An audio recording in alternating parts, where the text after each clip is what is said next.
Bank Indonesia Kalimantan Selatan gelar pelatihan budidaya iwak papuyu dengan sistem bioflok di Edu-Park Bumi Tangi. Kegiatan dengan mendatangkan konsultan pengembang bioflok Kalimantan Selatan ini melibatkan kelompok tani wan kelompok sadar inflasi. Pembudidayaan iwak papuyu, lele, patin, wan haruan dengan sistem bioflok ini sangat menguntungkan bagi bubuhan petani karena kadang memakan tempat wan cukup ekonomis.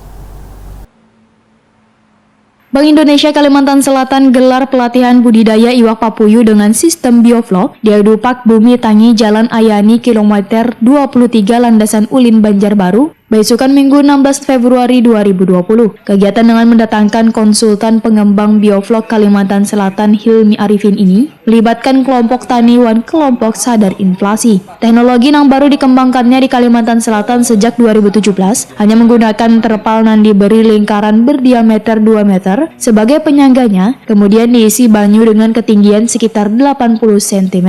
Sebelum ditebarkan bibit iwak sekitar 15.000 hingga 2.000 ikung, banyu yang sudah diberi filter udara ini terlebih dahulu dinetralkan kemudian dibiarkan sekitar 5 hari. Bioaerator. Oh, jadi NFP ini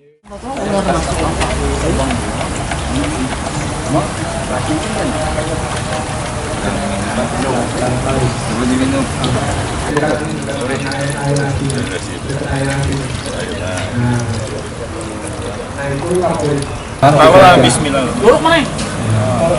Oke, masuk dong. Terus taruh sebelah ya.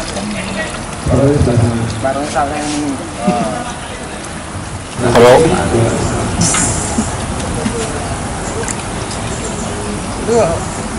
Itu kayak susu kental manis.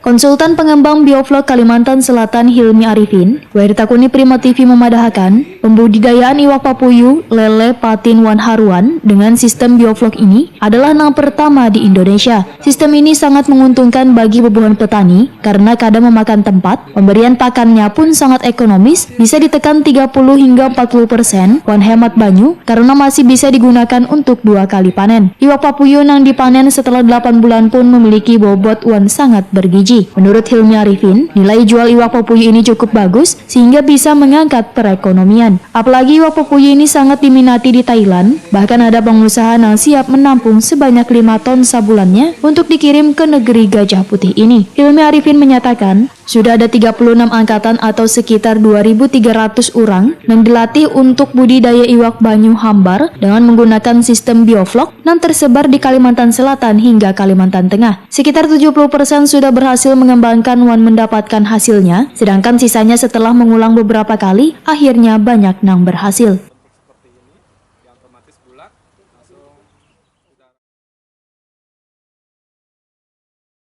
Bioflok itu adalah teknologi nanti Pak kalau sedikit saya terangkan langsung ke penebaran benih ikan. Jadi kalau sudah bahan jadi organik yang dikeluarkan ikan itu ini contoh diproses oleh bakteri. Jadi anggap aja benih nih pakannya sendiri gitu. Dalamnya ada ikan. Jadi pakannya sendiri. Dia kasihkan ember dalam dulu sistem bioflok itu kita ember. bisa menghemat Ember itu pakan 30 sampai 40%. Umpamanya ember itu isinya sekitar itu kan bisa 45 liter, berarti garamnya daripada pakannya sendiri. setengah kilo aja.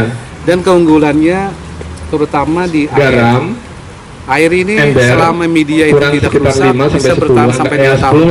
Berarti jadi kalau sudah panen masukkan lagi bibit setengah kilo sampai dilarutkan. Recycle itu sama si 2 ini tahun kalau sudah kita salurkan namanya taruh di sini untuk supaya adaptasinya pas. Baru kita ambil buka yang diameter 2, diameter 3 itu bisa sudah produksi aja. Tinggi. Si ikan sama itu dengan kolam-kolam konvensional yang besar gitu. Berapa isinya tuh, Pak? Ini kalau diameter 2 untuk papuyu itu minimal 1.500 ekor. Kalau diameter 3 3.000 ekor darinya. Jadi selama 8 sampai 10 bulan itu biasanya produksi hasilnya itu 8 sampai 10 ekor per kilogram.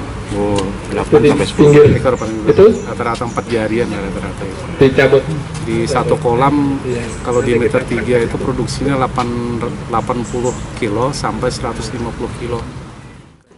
keduanya Hilmi Arifin menginginkan sistem bioflok dengan modal yang cukup ekonomis Wan bisa mengangkat perekonomian ini benar-benar dimanfaatkan Wan diterapkan warga. Bahkan Hilmi Arifin bersedia untuk melakukan pendampingan bila ada bebuhan petani yang ingin menerapkan sistem bioflok ini.